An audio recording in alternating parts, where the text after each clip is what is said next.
Ladies and gentlemen, now hosting the RizzoCast, put your hands together for Steven Risotto!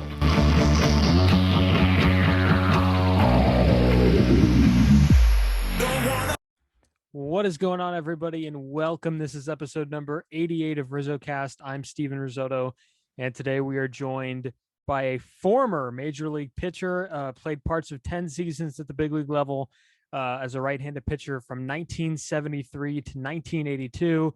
He played with the Giants, the Cardinals, Padres, Expos, Angels, A's. It is John Cristo. He joins the show. John, thank you for coming on. Thanks for the time. Appreciate it. You're welcome, Steven. It's nice to be on with you. Pleasure. So I first want to ask you right off the bat, I mean, first and foremost, we've seen $1 billion get spent on players alone the last few days. I know. I know you were heavily involved with the Players Union. It's crazy to see, how far the game has come financially since you put the uniform on. Is it crazy seeing all these big contracts? Oh yeah. To be born 30 years later, I was one of the first $1 million players to get signed, and that kind of staggered my mind a little bit, when that happened. But God, seeing the amount of money that these guys are making today, it all stems back to when we struck in 1981. That's when everything changed. And, God bless them for getting what they're getting. I mean, I saw Corey Seager's contract, saw Scherzer's contract. There's $1 billion spent. And I'll say one thing. I know we didn't want to talk about it too much, but I don't think there's going to be too much of a lockout if you're spending that kind of money on players, right? Yeah, and I was just about to say, I mean, despite that whole situation, I think the game's in an outstanding place. And I know you have a gig with MLB. How often are you able to kind of keep up with today's game? Do you follow it pretty well? I follow it very close because I have to. I'll put it that way. My job puts me, and I won't get too deep into what I do, but I'll just say I'm game compliance. And so I do a lot of things pertaining to compliance with the game today. So I stay on top of it totally every day. I have to. That sounds like some secret CIA agent stuff right there. If you ask me. Pretty much. Yeah. They don't like us talking about it too much. So that's why I have to keep it kind of low key. Yeah, no, for sure. It is an important spot. And it just, it has a lot to do with the aspect of the continuity of the game, integrity of the game, and making sure, because of all the other things that are going on in the game on the outside, like the gambling and things like that, we have to make sure the integrity of the game is in check. No, absolutely. 100%. So let's hop into your playing career a little bit. I know you were a first rounder by the Giants in 1970. It seems like people forget how much of an added bonus is it to be not added bonus, but added pressure to be a first round pick. I think we often forget because these players that get selected in the draft, and then we kind of forget about them for, 1 or 2 years or 3 years. And they're labeled as prospects, and, they have the grind through the minor leagues, just like, someone drafted in the 19th round. So it's kind of different. So is there an added pressure to being a first round pick that maybe the outside doesn't really know about? Yeah, there is. First of all, when you're a first round pick, you're immediately going to be heading to the big leagues. It all depends on how fast you get there. That's one of the things. But, the thing that I saw early in my career was there was baseball executives labeling me as, like Buzzy Bavasi did, labeling me the next Sandy Koufax. So you want to talk about putting pressure on somebody. That was an amount of pressure on my back. And I said, well, how can you even say that? I haven't gotten into a big league ball game yet. And you're labeling me the next Sandy Koufax. Yeah, probably because I had the stuff like Koufax, but there's others. No one has a crystal ball. And, you had to sit there and you'd hear things like this and you'd say, well, maybe I should just go with the flow accept what it is and not let that pressure affect me as a young player coming up. And obviously, I didn't let it affect me too much. In my minor league career, it only took me 3 years to get to the big leagues. Mm-hmm. So, and it's a little bit harder to give up on the bonus babies, isn't it? Yeah, it's very hard to give up on the bonus babies. But a short story, I think you read it in the book, where Harvey Kemp was my manager at Great Falls when I first came up, and I was homesick, in a new place and not doing very well. And he came up to me, he says, well, if you don't start pitching good, we're going to release you. You want to talk about pressure? That's pressure. And I didn't know if he was kidding me or telling me the truth or whatever, but I went out the next game through a no-hitter. So, there's ways of getting around it. And then he comes up and tells me I'm going to Phoenix for the instructional league. It's like, okay, fine. So I went from all the way down to all the way up. And that's how the highs and lows are in professional baseball. Mm-hmm. And so many baseball fans, another thing I wanted to ask you, so many baseball fans are overwhelmed by the legacy of guys like Willie Mays and Willie McCovey and Juan Marichal and, the Bay Area, Bobby Bonds. So, I mean, you got to experience it firsthand a little bit, walking inside the clubhouse and seeing those guys when you came up with the San Francisco Giants. I mean, what was some of the things that were going through your head? Well, when I first walked in at Casa Grande in spring training, the first guy I walked up to was Mike Murphy, who was the clubhouse manager at the time, or assistant manager at the time. And he took me to my locker. Well, to the right of me was a gentleman by the name of Willie Mays. And he goes, locker 1, 2, 3, 4, 5, 6, 7, and 8 belong to Mays. You get that locker over there. So I was lockering next to Mays, but 8 lockers in between because he had all his stuff packed in there. But he came over and introduced himself. And it was a rather funny story because I'm a young kid. I'm 19 years old. In fact, I'm your age. Okay. And Mays comes up to me and he says, hi, you must be the number 1 draft pick. You're John D'Acquisto. And I said, yes, sir. He says, don't call me sir. You're my teammate now. You call me Willie. And I said, yes, sir. He said, I told you, don't call me sir. And we kept going back and forth. But from that point, he walked over, he gave me a box of golf balls. And I opened them up and I said, oh, Titleist. Oh, yeah, but they got his name on them. It's like, do you play with these or do you put them away? He says, oh, don't worry. I have plenty, if you need more. So, and then going off into meeting the older pitchers like Gaylord Perry and Juan Marichal. Juan was like, those 2 guys were like my older brothers. They really took me under their wings and taught me really fast because they knew they were leaving and I was coming in. And so they wanted to teach me as fast as possible about Major League Baseball and how to approach it. And so that was kind of exciting. And then seeing the guys like Tito Fuentes and Al Gallagher and Chris Spire. Chris was, just a couple of years older than if that, a couple of years older than I was, and he was starting. So I talked to Chris a lot about how he felt about being in the big leagues at that particular stage. So it was pretty cool. And, getting to see Bobby Bonds and got real close with Barry, and that was a real good relationship between the both of us. And, we shagged fly balls together out in the outfield a lot and, and had ice cream together. And, it was just like a big brother type thing. It was pretty cool. Yeah, I was going to ask about Barry because was little Barry running around in the clubhouse all the time? I know you just mentioned that he was shagging some balls in the outfield. So how much was Barry around that team? Oh, he was around the team quite a bit. He was always out in the outfield with me. He hung with me, and we would play. You catch one, I catch one. Shagging fly balls, and we would have a lot of fun doing it. And it was like, he was like my little sidekick, and it was kind of cool. And, and I would just like Big Brother was taking care of him, and sitting him down at the locker, and he would ask questions about baseball. And a funny story I'll tell you, when Miami came to town in Arizona, and I was working, in MLB. Barry was the hitting coach for the Miami Marlins.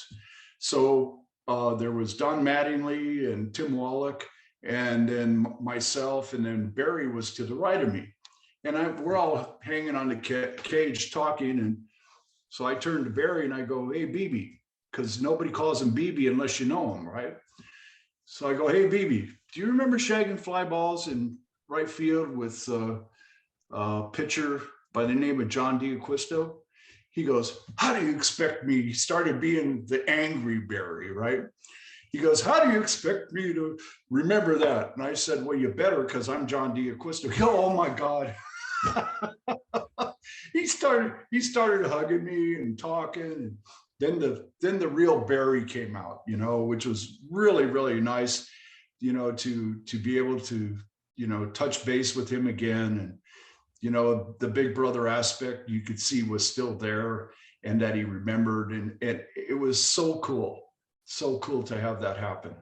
Yeah, no, I personally really wish Barry's hitting coach career would have gone on a lot longer, because that guy has more to give and tips and wisdom than anybody, I think, Exactly. in the game. And I know that there might have been some work ethic questions, but there's nobody that I personally would want teaching my hitters more than Barry Bonds. So I think hopefully he'll get back into it if he wants to. I know he works with some guys on the side.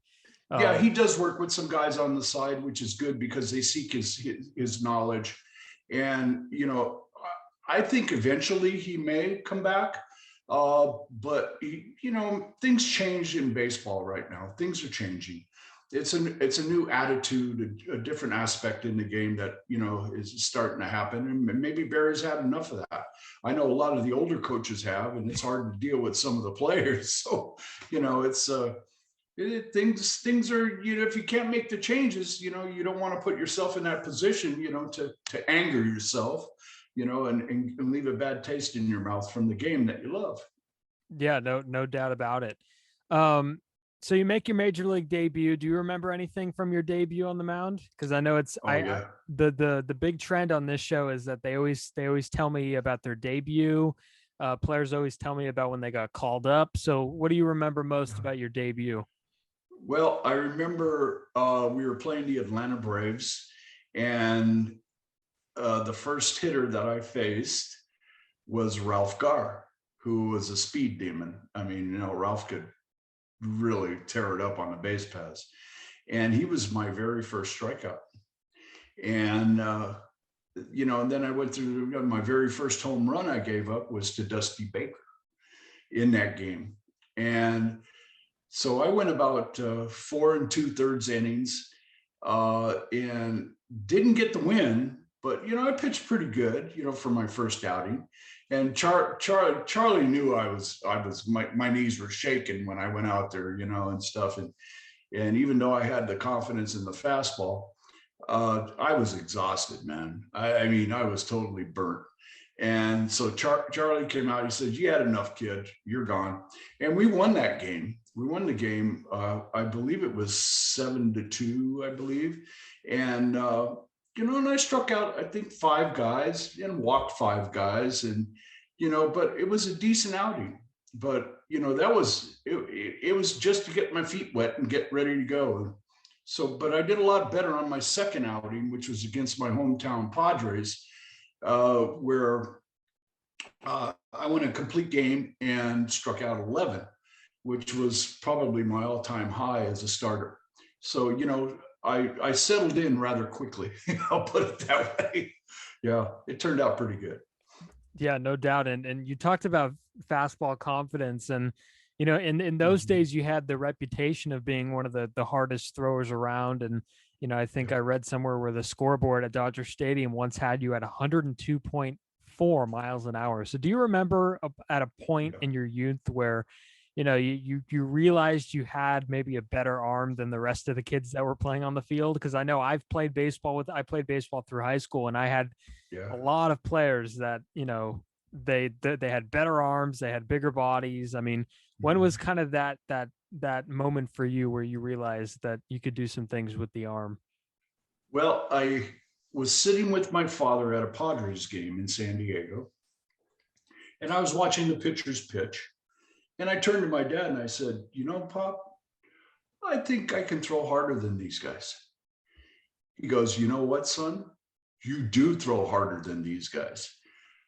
I said, well, what's that going to mean for me? He says, well, to be honest with you, this is when my dad first told me. He says, I've had a number of scouts contacting me. We've kind of kept them away from you, but they've been contacting me they're thinking about drafting you. And I said, oh, well, that's good. Okay. And then we continued to watch the game, but that's all that was said. Little did I know that I was going to go in the number one, first round, 17th player overall in the nation.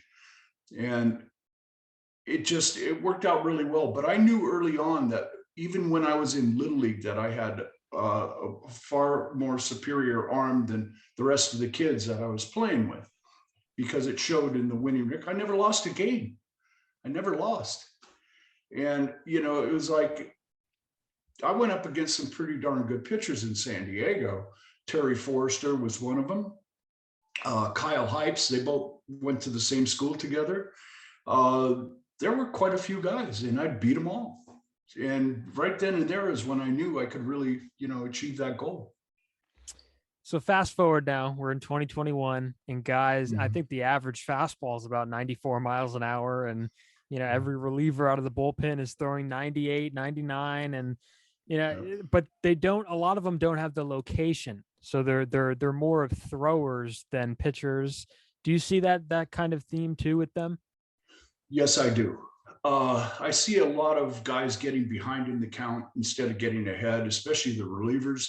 And when you're a reliever, you need to go out and throw strike one, strike two. You got to get ahead really quick.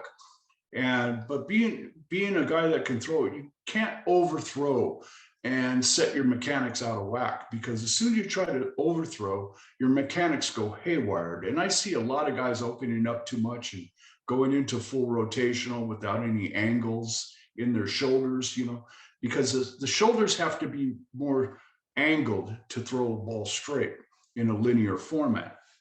And that goes back to my biomechanical background, where I can see things that other people can't real fast and pick up what the problems are, because I have a trained eye for it. But most of the guys today, the good ones, have that. The guys that are so-so, they tend to lose focus on their mechanics and try to throw too hard. Ball comes up, it's not a strike. They walk the bases loaded. They're getting yanked out of the game. Next pitcher comes in. Well, that hurts the bullpen. And I see a lot of that on a lot of teams, that if you don't do your job and stress the importance of what your position is as a reliever in the 7th, 8th, or 9th inning as a closer, all those guys have to understand their job and what their capabilities are to achieve the goal for the team. And that can really hurt the team. Yeah, no doubt about it. And I think falling behind in the count, and we were taught this in high school, you fall behind in the count, hitters sitting on one pitch. Yeah. They own you. They own you. Yeah. And I mean, the data backs it up. You look at all the data with, guys hitting on 2-1 and 2-0 and 3-1. It's the chances of getting a good pitch to hit go up quite a bit. Exactly. Candlestick Park. I have to mention Candlestick Park. I think every fan that has ever gone there, I mean, it's kind of weird because it's it seemed to be like not a miserable experience, but also like a memorable, miserable experience for fans. And that's how they view it. And we know how it impacted the hitters.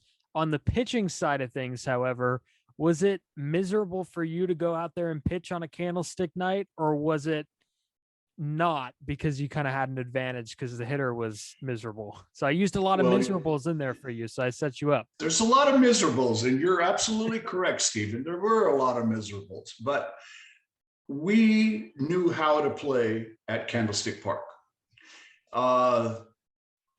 we had certain things that we would do. We would take a rubber jacket or warm-up jacket, cut the sleeves off so that you had freedom to move your arm. And we wear a thermal cut off, so you had still freedom because you had to double up because you wanted to keep yourself perspiring. And in the cold, it was very hard to perspire because it was 36 degrees with the wind chill factor in July. So it was dirt cold, and hitters, I would bust bats and you could hear them moaning. You could hear them just moaning and groaning in the visiting club, in the dugout. And they would get a ball that I'd saw them off, and they would go like this, with the bees. They had the bees in their hands, and it was just flat miserable. I remember one time I went to wind up, my hat blew off of my head. It was like I got blown back off the mound one time. It happened to Marichal a lot with the high leg kick, and Gaylord also. It's like Marichal would tell me, he said, throw in between the wind gusts. And I'd go, yeah, well, what if the wind's blowing at you? You got better breaking balls. If the wind's blowing behind you, you'll have a better fastball, because the wind swirled from every which way but loose over the top of the mountain and over the top backside from Hunter's Point. You'd get all these different directional winds coming in and swirling in the stadium. And it was, what a mess. And you're right, it was flat miserable. But we did have the advantage. Yep. Yeah, no, 100%. I think Willie Mays would have beaten Babe Ruth's home run record before Hank Aaron. He would have gotten to it before if he wasn't playing at Candlestick, and if he didn't have to kind of, retool his swing to kind of go the other way a little bit more. Right field was the way to go. Mm-hmm. Wind tunnel down the line. Yep, down the line. So how cool is it to see the Giants kind of unveil this new ballpark in downtown San Francisco? I'm sure it's 20 years old now, a little bit over 20 years old. And yeah, time goes by fast when you're having fun, doesn't it? It still feels like a new ballpark. I know, it's such a beautiful ballpark, and the mystique of the city of San Francisco is still always will be there. And, I went up there for 2008 reunion with the pitchers and catchers and managers. And my wife and I had such a great time. It was so wonderful to be up there and, to be with, my old family, because they were all there, my family in baseball. Mario Alioto, is my cousin, and having him there with Carl and, seeing his family and sitting with them at the game, it was just so good. And then when I wrote the book, I went back up there again, to do a book signing. My opening that was there at Candlestick, not Candlestick, but Oracle. Yeah, I guess it's now Oracle Park. And it was a open arm welcome. And things like that you don't forget. And we have a saying: once you're a Giant, you're always a Giant.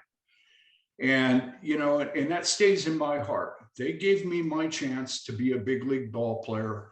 And, I did get hurt in 75, but, I still went on and produced for what we had there and it was a great feeling to be a San Francisco Giant player. And that park will always,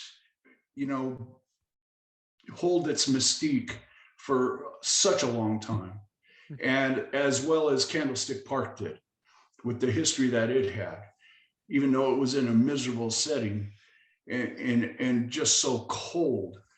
But Oracle Park can get that way too, which brings back memories of the old Candlestick.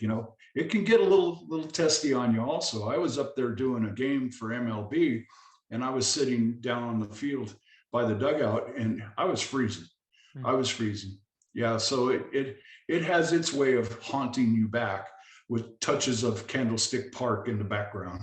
Hey, it's part of the tradition. It is part of the tradition. Yeah, it is.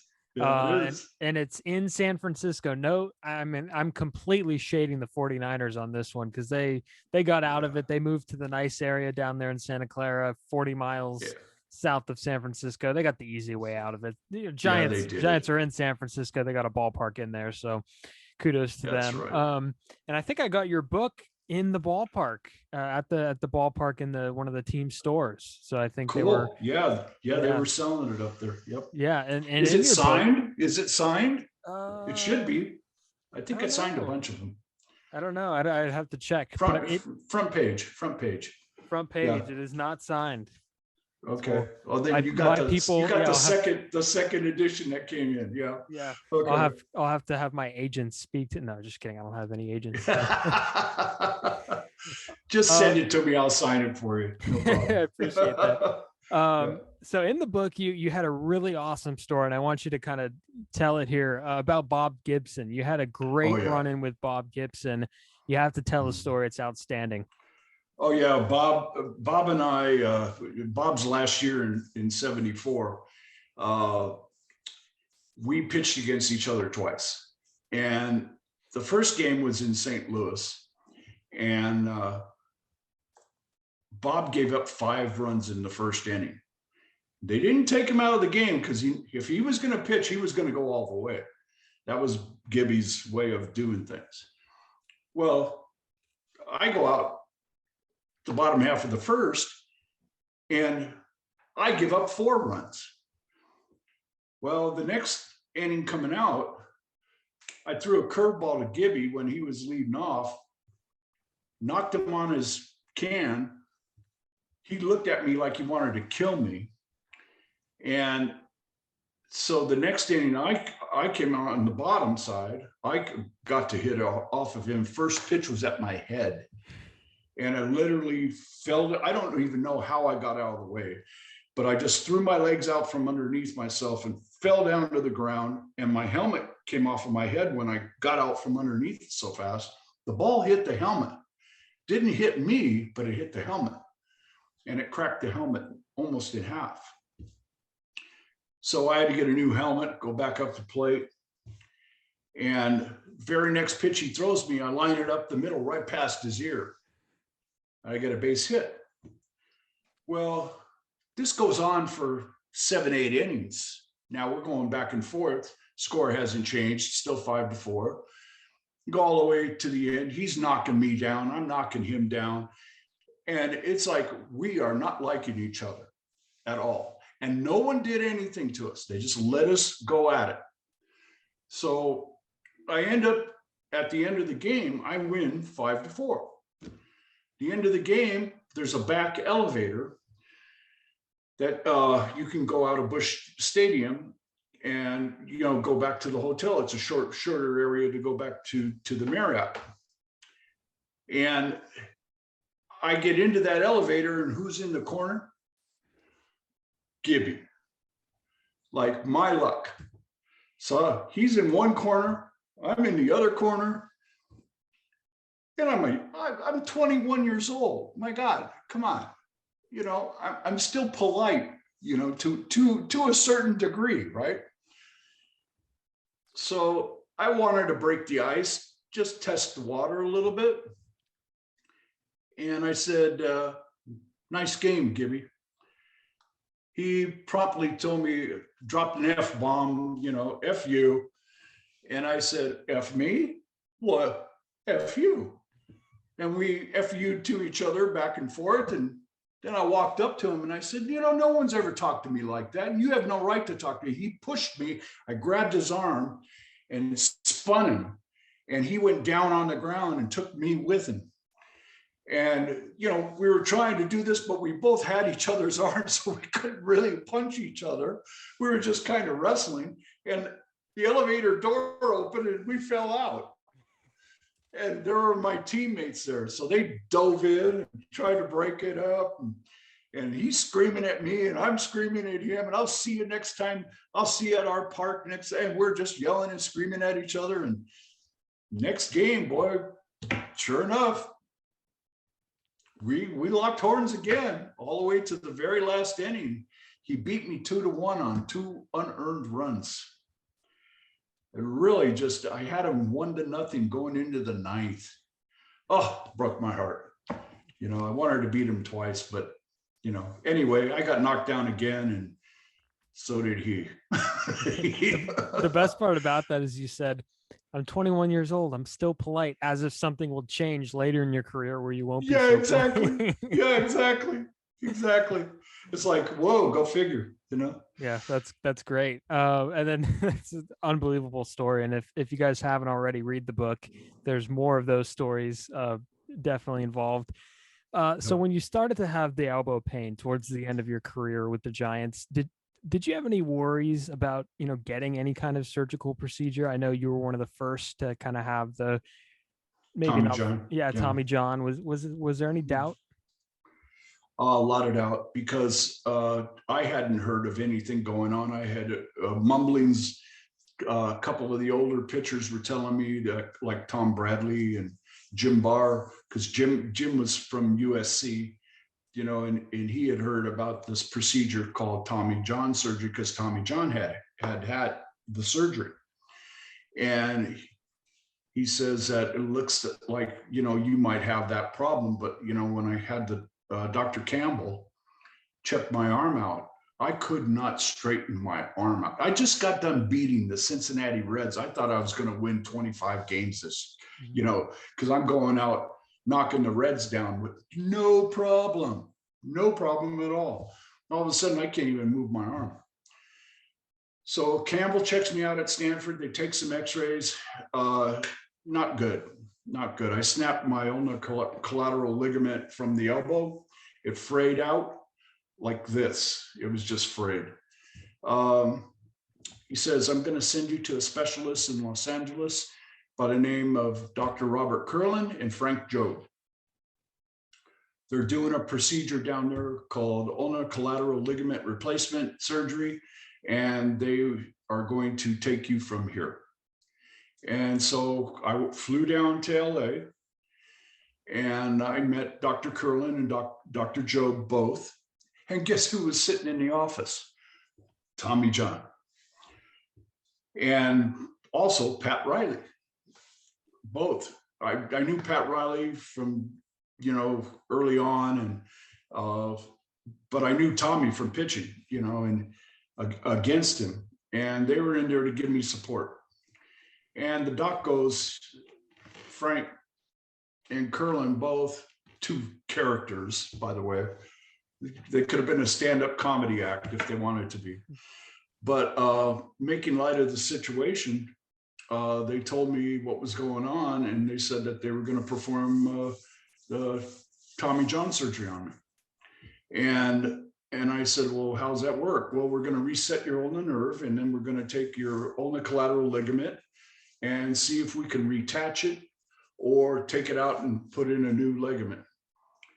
And I said, oh, well, do what you got to do. He says, do you have a job? And I said, yes, I do. In fact, I work for Bank of America.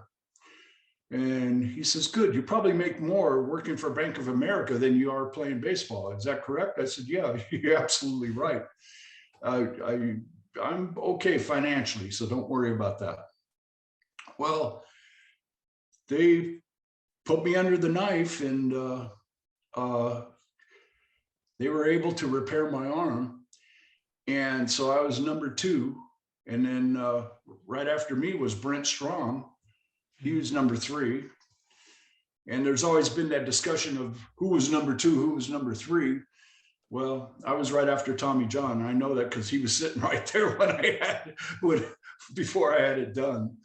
And, you know, it took me 4 months to come back that year. Wow. 4 months. Go figure now. And we had no physical therapy, but what I thought might be best for me, which was squeezing a squash ball first, because they're a little harder.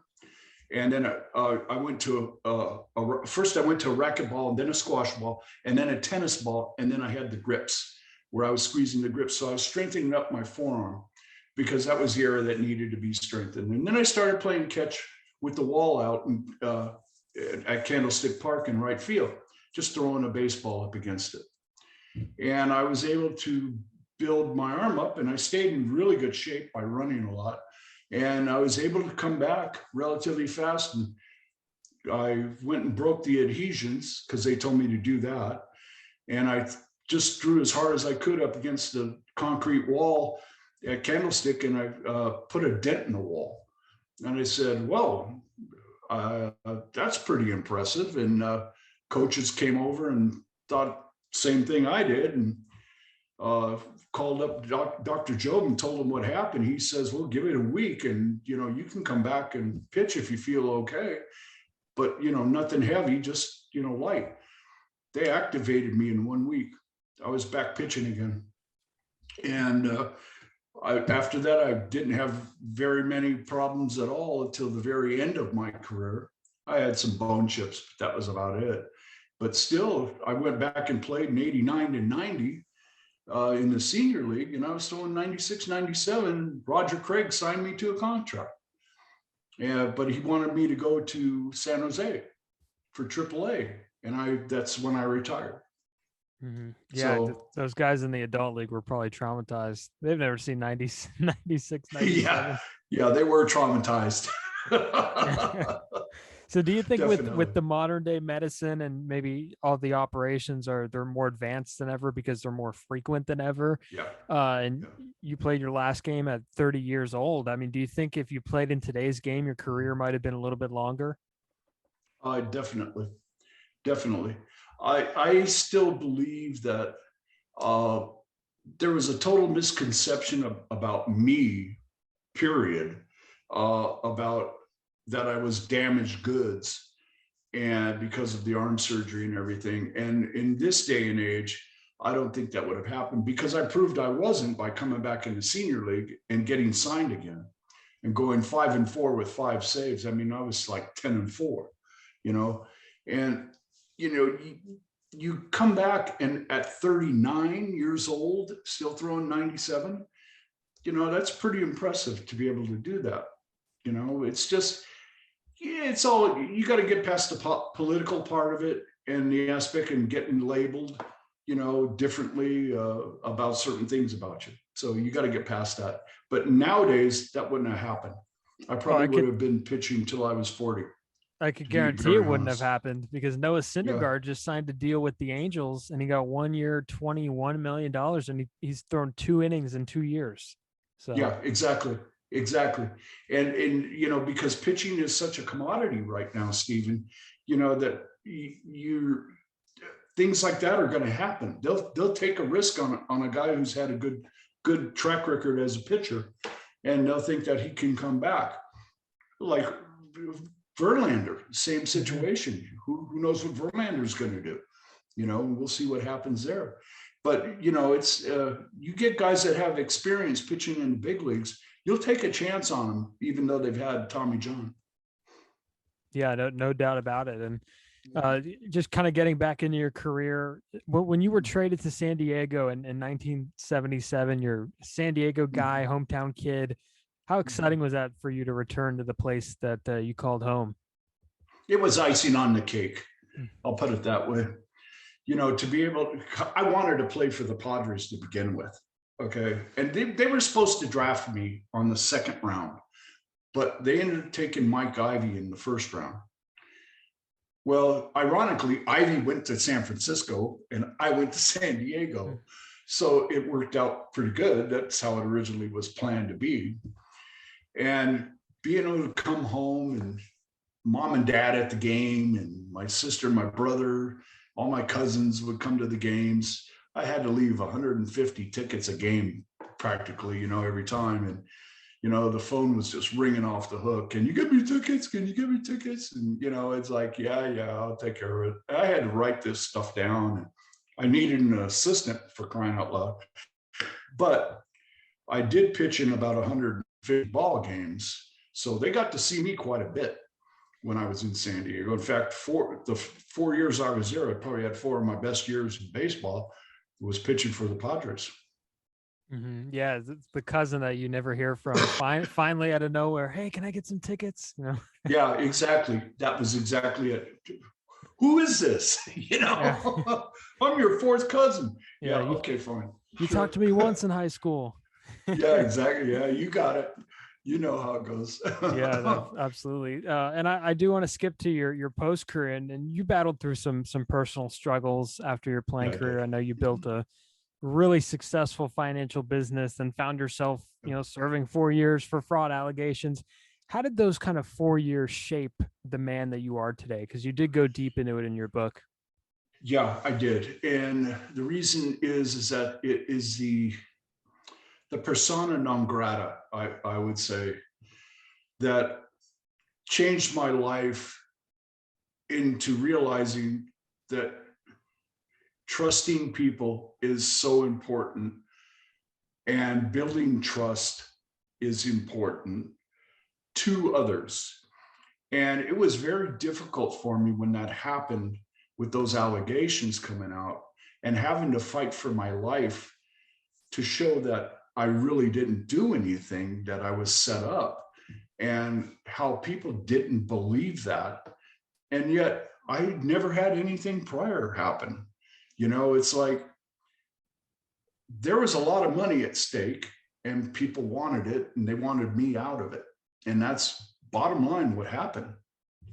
And having to fight back for yourself, it really changed my character and humbled me to the point of being a person that was more aware of his surroundings, more aware of the people he hung around with. I knew a bullshit story when it came across now, instead of before I didn't.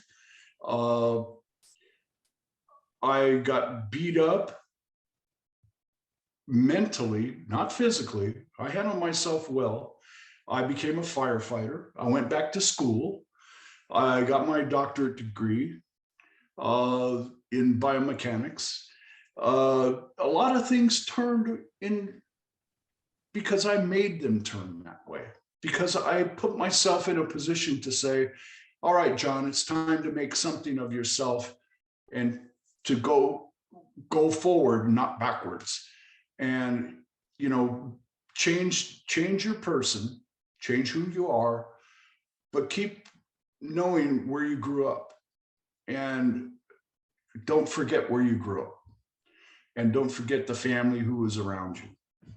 Those things kept me going, and I was finally able. I still have, there's remnants of things, Stephen, that people will bring up things from the past, and I'm pretty well calloused on it now. But it's been what, 25 years, 30 years almost that's happened. And, it's like they can still remember it, but I tend to go forward, be it they're still stuck back here. So I just give them a nice answer. Yeah, I had my issues, but, I've gotten past it, and I am who I am now. So Yeah, it was tough. I think it's a really cool story of someone who's continuing on with your life. I mean, a lot of people after that would roll over and die. And I think it's a really inspirational story that you went back to school, So got the true. PhD. And you mentioned biomechanics earlier, and I have to segue to this. Does that mean you understand launch angle and exit velocity? Because I don't know if you know, because a lot of these new hitting coaches have the biomechanic background. I know one of the Giants hitting coaches, that just went to Texas, Donnie Ecker, had a background in biomechanics and was coaching high school baseball as early as like 3 years ago. So, I mean, do you understand the launch angle and some of the statistics? Oh, yes, definitely. Yeah, the launch angle swing is what I would call a golf swing. It's a golf swing. It's a set swing that what you're creating down here when you make the approach to the ball creates a launch angle to carry the ball further. The velocity of physics is the speed of the bat, the speed of the ball together, multiply it, becomes what the angle of the ball would be in the bat, and also the velocity of the ball leaving the bat. So one thing that you're going to see a lot this year is you're going to see pitchers working higher in the strike zone because of the launch angle, because of the swing, because it becomes a groove swing, and that they're so in tune to the groove swing of the launch angle swing that they have a big hole up in the high strike zone. And so you'll see a lot more pitchers working higher in the strike zone because they also understand the launch angle and how it works, and that there's certain spots you want to avoid as a pitcher. And you'll see that starting to turn. And the Giants did it really well last year. Did it really well. They worked the high strike zone. You get an umpire that gives you the high strike zone, that's candy to a pitcher. I mean, that's like free meal, man. You just go out there and knock it down, because you'll get that call, and they can't hit it. They can't adjust their arms higher. Some players can, but not most can't. Justin Upton's a good example. If you look at his swing, his very groove swing, he's got the launch angle swing. And, it's not, Hank Aaron once said, John, the ballpark is 340 feet down to right field, maybe 385 to left center, right center, and then 410 to center. All you have to do is hit it 411, 386, and 341. You don't have to hit it 600 feet to hit 715 home runs or 755 home runs or whatever. You don't have to. Just enough. Yeah. Just enough. So you kind of teased it a little bit with the high fastballs. If you're facing, and I'm going with an extreme example here, John D'Acquisto versus Joey Gallo. Okay. Joey Gallo's at the plate. How are you pitching him? First of all, I'm going to get ahead, and I want to keep away from his power. Joey puts his back foot to the back part of the plate. He crowds the plate to the outside. All right.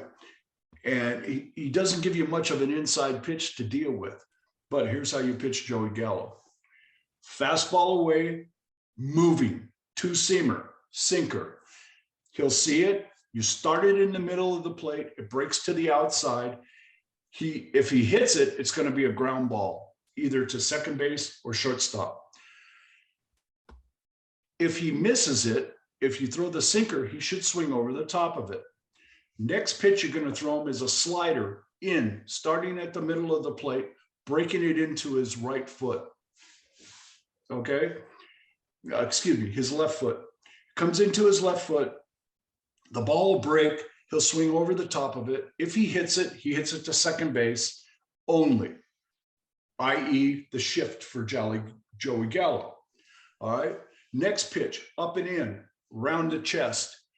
On the high strike zone side, cutter, center of the plate, breaking in. He either breaks his bat, because it's going to be about 101, 102 miles an hour. Good luck, Joey Gallo. Okay? It's going to shatter his bat, or he's going to pull it foul if he's quick enough. And he is quick enough. He can do that. But he's got that low swing. He's got that launch angle swing. So I'm going to work him up high and run him up the ladder, and he will swing at it. But I'm also going to cut the ball. I got to have movement on my ball with Joey Gallo, or he's going to tank me deep to right center. John D'Acquisto 1, Joey Gallo 0. That's art. That's right it. There. Any young pitchers listening to that, that's art right there. So finally here, before we wrap up, you're painting now, and I see the paintings all the time on Facebook. See it in the background? Yes, I do. I do see them. Yeah, they're great. There's two of them right there. I always see the one, the ones of the deceased MLB players that have recently passed away, and they're amazing. Yeah. I mean, I always see them on Facebook. So how did you kind of get into painting? Well, when I went away to the no-tell motel in that stretch where I had the financial problem, I was going back to school, and one of the things that I wanted to do in my downtime was learn art, learn how to draw. And there were some of the best pencil artists I've ever seen in my life. These guys were unbelievable. So they taught me how to sketch with pencils, number 2 pencils. So I didn't think I could do it, but there was something there. And then there was a gentleman by the name of Barry Myers, who's one of my counselors at Boron, where I was located at the fire department. And he started getting me involved in painting and doing cups, saucers, plates, painting plates.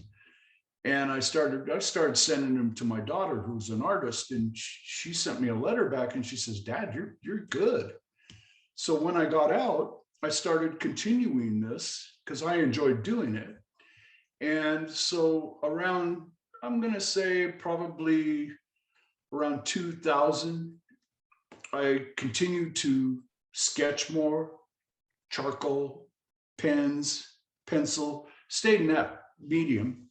And then I had a couple of guys like Gene Locklear, Christopher Peluso, and Dennis DeVos, who was the photographer for the Giants when I played, and later on taught me how to do things with paint and with acrylic pens. And then I got into digital art, which I totally love. Digital art's really cool. And so I started doing, those particular mediums. And then I started doing the tributes. And then I started doing other scenes and the old Europe, Italy, Venice, started really getting into it and developed a pretty good technique. And it's turned out to be a pretty successful thing for me. And I enjoy doing the tributes for the guys because I take all the different baseball cards and I put their life together in that collage, and then, draw all these baseball cards. And then I'll do a write-up about them because it's an honor for me to do that for them, because a lot of them just, when they pass on, no one writes anything, maybe a paragraph or two. We have to know more about the player.